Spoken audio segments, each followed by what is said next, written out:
Welcome to WEFM's 3 p.m. news. I am your presenter, Jessica Klein. First, on the local scene.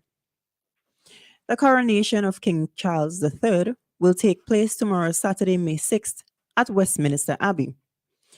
Her Excellency Dame Suzanne Duggan, Governor General of St. Vincent and the Grenadines, made an official statement on the royal coronation.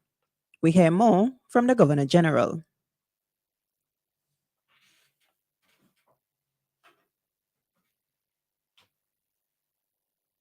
The coronation of King Charles III and Camilla, the Queen Consort, will take place on Saturday, the 6th May 2023 at Westminster Abbey, London, England. The coronation formalizes the monarch's role as head of the Church of England and sovereign of a number of nations. There will be the ceremonial transfer of titles and the powers at the ceremony. The coronation is of historical significance, and St. Vincent and the Grenadines joins the rest of the Commonwealth in congratulating King Charles III and Queen Camilla. That was the Governor General of St. Vincent and the Grenadines, Her Excellency Dame Suzanne Duggan. King Charles acceded to the throne on 8 September 2022 upon the death of his mother, Queen Elizabeth II. The president of the St. Vincent and the Grenadines Olympic Committee, SVGOC, Stephen Joachim, has clarified that the policy of the organization is not to fund individuals but national federations.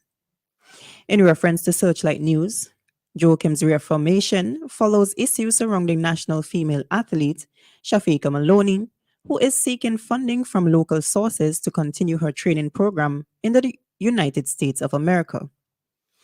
Joachim explained the operations of the SVGOC, stating that the organization deals with national federations and not with individual athletes. As such, any funding of individual athletes must be dealt with at the national federation level. He further explained that the SVGOC is funded by Pan Am Sports and Olympic Solidarity, which is limited and is used to support the national federations and fund administrative expenses. Acknowledging that he understands the plight of sportsmen and sportswomen who want to advance their careers, Joachim said he believes they should look for the best and most realistic pathway in life. Still on the local scene, Touch the band that had a significant presence on the soca scene in the 90s is hitting the road this Vincimas 2023 with a t-shirt ban. The group held a media launch on Thursday, May 4th in collaboration with the Kinetic Band at WEFM Studios at Old Fort, Lower Kittels. The launch allowed for those in attendance to meet the bands involved, as well as heard remarks from both Touch and the Kinetic Band members. Touch Band members Julius William, in his remarks during the launch event, proudly said, "We are back." Touch and Kinetic are the only two functional bands in St. Vincent. Well, that's a functional, experienced recording bands. That has some road match winning experience, track record. So we are back. Also, Abby James, Kinetic Band member, in delivering remarks, said that his band is working assiduously in their preparation for the event. We have been working assiduously towards this event. We have already started our practice. We have already started our discussion with respect to what can we deliver. And so Kinetic at this point is more than ready and in the process of making sure that everything goes as planned. Touch Band member Willis Williams highlighted the fact that the band was a standout and did what no other band did, with their incorporation of dub in their songs. Touch did what nobody else did. We incorporated in our regular music, dub. And because when we went out to the communities, people always wanted to take part in it. And a lot of the young guys, they can't sing, but they could dub. Not to say that this next person I'm going to talk about couldn't sing. His name is Fafa Francis Seeley. He chose to dub, but of course he could sing. And Fafa has songs out and song where he has been singing, but his dubbing had a very melodic nature and it fitted in nice with touch, and we thought he was one of the best things. This is the first time since 2013 that Touch is launching a t-shirt band. At that time, they partnered with the National Broadcasting Corporation to organize the band Extreme. Touch is known for hits such as Kangaroo, Hickey, Move Your Front, Jam Them, Back Off, and more. The band's members include Julius Williams, Gideon James, Brian Alexander, Godfrey Dublin, Willis Williams, and Eiffel Short. Touch and the Kinetic Band will be live on the road on July 10th, 2023. On the regional scene, the Social and Economic Development Initiative, Project STAR, created by the Private Sector Organization of Jamaica, PSOJ, in collaboration with the Jamaica Constabulary Force, JCF, has been bolstered with a commitment of $50 million in financial support.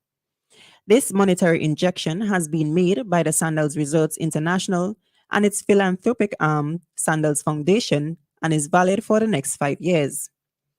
The executive director of Sandals Foundation, Heidi Clark, stated that the partnership with Project STAR will allow the organization to reach more vulnerable communities that are in need of positive outcomes, support local infrastructure and stakeholders to create an environment that can bring a level of transformational change that will benefit young people, their families, and the networks that they trust.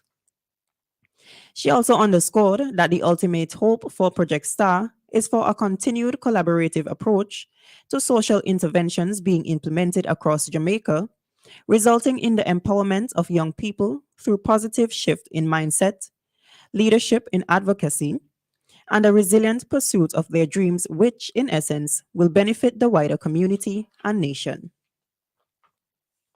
Still on the regional scene, Guyana's Minister of Amerindian Affairs, Pauline Sukai, has stated that Guyana is way ahead of most countries in addressing challenges regarding the many issues facing indigenous peoples across the world and preserving the rights of the country's First Peoples. Her remarks were made during a press conference held on Thursday in collaboration with the National Tosho Council to share the outcomes from the recently concluded United Nations Permanent Forum of Indigenous Issues.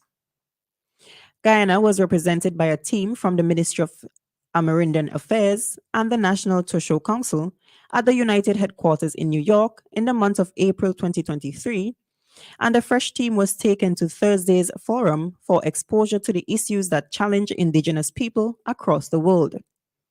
She said they discovered that Guyana is way ahead in terms of what was discussed, especially when it relates to finding solutions to issues being faced by Indigenous people. On the international scene, Uganda's constitutional court has neutralized a law that criminalized